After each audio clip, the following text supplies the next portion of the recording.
Acosta, ang pinuno ng Public Attorney's Office. Karapat-dapat nga ba siya sa posisyong iniatang sa kanya at may nagawa nga ba ang ahensya sa ilalim ng kanyang pamamahala?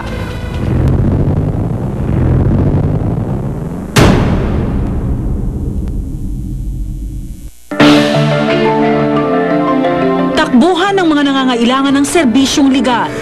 Dito nakilala ang opisina ng pinakabata at ika-4 na pinuno ng Public Attorney's Office o PAO. Si Attorney Persida Rueda Acosta. Nakilala sa pagtatanggol ng maliliit at maging ilang malalaking kaso. Pero ngayon, ang pinuno ng ahensya, sarili naman niya ang kanyang ipinagtanggol. Kami mga abogado dapat guided kami ng evidence. Batas, paano kami magiging tagapagtanggol niyo kung kami mismo'y biktima? Wala ako nasa personel. Patawag na si Bungkalik. Nanganib matapos ang panunungkulan ng ilang matataas na opisyal ng ahensya kabilang ng ilang Deputy Chief Public Attorneys, Regional Public Attorneys at maging ang PAO Chief na si Attorney Acosta. Hindi raw umano nakakuha ng Career Executive Service Eligibility Test ang mga opisyal ng ahensya na kailangan para sa anumang posisyon sa gobyerno. Kung ano man ang layunin at motibo, wala akong alam. So, nung araw din na yon, January 4, hindi na kami natulog. Gumawa kami ng sagot. Kinabukasan, 8 o'clock in the morning, sinabit namin sa Department of Justice na pinare-revoke namin, pinare-recall yung letter na yon signed by Chief State Counsel. Pebrero 2001 nang itinalaga siya ni dating Pangulong Gloria Macapagal Arroyo bilang pinuno ng PAO. Nakasaad sa PAO law na hindi na sila kailangang i-reappoint. Mananatili siya sa pwesto hanggang umabot siya sa retirement age na 65 years old. Yung opinion namin, hindi namin sinasabi na gusto namin mapalitan siya. That's not the issue at all. The issue there is the eligibility. So it's purely a legal issue. Nakakuha naman ang kakampi si Attorney Persida Acosta sa Civil Service Commission. Hindi naman sila kailangan ng any kind of third-level eligibility. Pero ang kailangan lang nila ay practice of law. Ibig sabihin, pag nakapasa sila ng bar exams, ay yun na po ang eligibility na kailangan. Noong 2009, sa tulong ng PAO, napalaya sa bisa ng Executive Clemency ni dating Pangulong Gloria Macapagal Arroyo ang 10 natitirang convicts sa Aquino Galman double murder case. Relasyon niyo po kay Presidente Noynoy Aquino, kamusta na ho? Okay naman kami. Nung inauguration niya, umattend kaming mga taga-PAO sa Luneta. Tapos ang sona niya, umattend din ako. So, wala akong naramdaman at yung support niya sa amin, yun ang naramdaman ko. Kasalukuyan pa rin pinag-aaralan ng DOJ ang sagot ng PAO, habang patuloy na nakabinbin ang kapalaran ng PAO officials.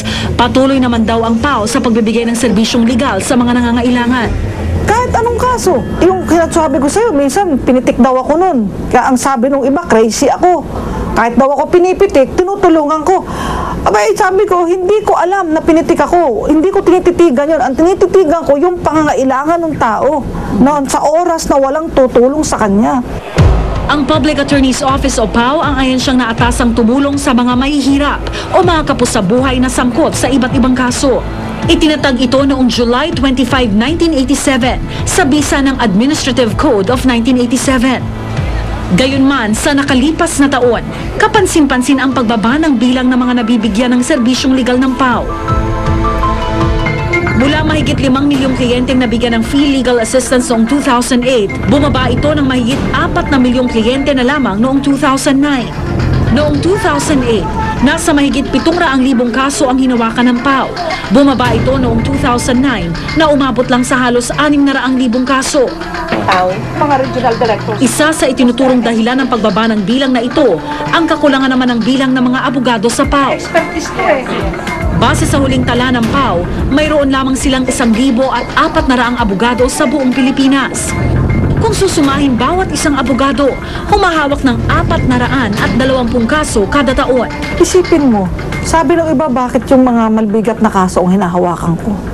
Paano naman ipapahawak ko sa field lawyers natin? Ay kada araw, ilang kaso hawak niya? 20 to 40 cases. Tapos ipapasang ko pa yung mabibigat na kaso. Ayon naman sa pag-aaral na isinagawa ng International Institute for Democracy and Electoral Assistance, malaking problema raw ang kakulangan ng pagpapalaganap ng impormasyon tungkol sa mga libreng serbisyo ng PAO. kulang nga ang kaalaman ng publiko na meron palang public attorney's office at meron palang ahensya ng gobyerno na pwedeng magbigay ng libreng tulong panligal sa mga mahihirap na nasa sangkot sa kaso, lalong-lalo na nga yung mga akusado sa kasong kriminal. Naku, mali yan. Kahit sa radyo, ang tinig ng PAW ay naririnig. Ilang issue rin ang ibinato sa pamunuan ng PAW. Isa sa mga kasong personal na tinutukan ni Attorney Persida Acosta ang Visconde Massacre. Pribadong abogado pa lamang noon si Attorney Acosta nang hawakan niya ang kaso. The court has acquitted Hubert Jeffrey P. Webb. Noong nakaraang buwan, naglabas ang desisyon ng Korte Suprema sa kontrobersyal na kaso. Acquitted ang pangunahing suspect na si Hubert Webb at mga kasamahan nito. Naniniklod sa inyo na kung sino. Sa pagpasok ng taon, nagpahayag ng pagsuporta ang PAW chief para sa muling pagsusulong ng kaso. Pero puna ng ilan, hindi raw dapat nakikialam pa ang PAW sa kaso ng Visconde dahil higit na nakararami ang mga indigent na nangangailangan ng serbisyong legal. Malaki talaga yung magiging pag-question doon sa pagpasok ng Public Attorney's Office. Kasi agawan niya ng resources eh. Kung meron ka ng limited resources, saan mo magagamitin? Gagamitin mo ba doon sa primary function mo? O gagamitin mo ba para sa ibang mga bagay? At ito ay talagang masasabi natin na labas ito doon sa primary mandate ng Public Attorney's Office. Ang sinasabi ho nila dapat hindi nakikisawsaw ang PAW sa ganitong kalalaking kaso, lalo na yung Visconde. Hindi kami nakisawsaw. Ang PAW, ang Law Office of Last Resort. Yung mga pinabayaan na nga ng private counsel sa amin tumatakbo eh. Yung wala nang pambayad eh. At walang trabaho si Visconde ngayon. Attorney, reaction lang po. Media hungry ho ba kayo? Medyo ang dami kong tinanggihang reporter. Ang dami kong dinecline kasi hindi ko kayang tugunan ang demand ng ating mga media. Hindi lang yan ang sinasabi, magsisenadora lang daw, kaya tumutulong. Bakit? Yung mga senador ba natin kaya lang tumulong dahil magsisenador? Ganun ba? Panunumpa sa katungkulan, ako si... Sa kabila ng mga kontrobersyang ito, mananatili umanong tapat ang PAW sa kanilang sinumpaang tungkulin. Kung papahin natin ang pananagutan ito.